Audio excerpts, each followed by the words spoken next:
There's a wind of change blowing through the global auto industry. Many of the world's leading automakers are pulling factory operations out of emerging markets and putting them back in their home nations. Our Song Ji-san has more on this phenomenon.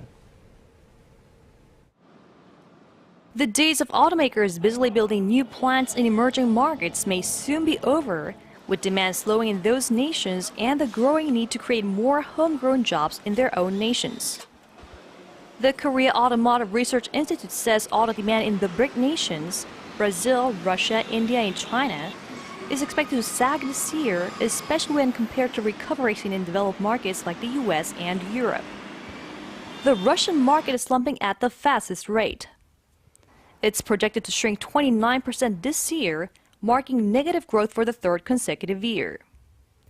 China, the world's largest auto market, still boasts annual demand of 20 million units, up 8% from last year, but that's slower than last year's 11% expansion. With emerging markets slowing, some leading automakers are going back to their roots. Ford, for example, relocated its Mexican truck factory to Ohio last year, following the U.S. government's decision to give auto firms incentives for creating new jobs in the United States. Japanese automaker Nissan also announced it was bringing operations at its Rogue factory in the U.S. state of Tennessee back to Japan.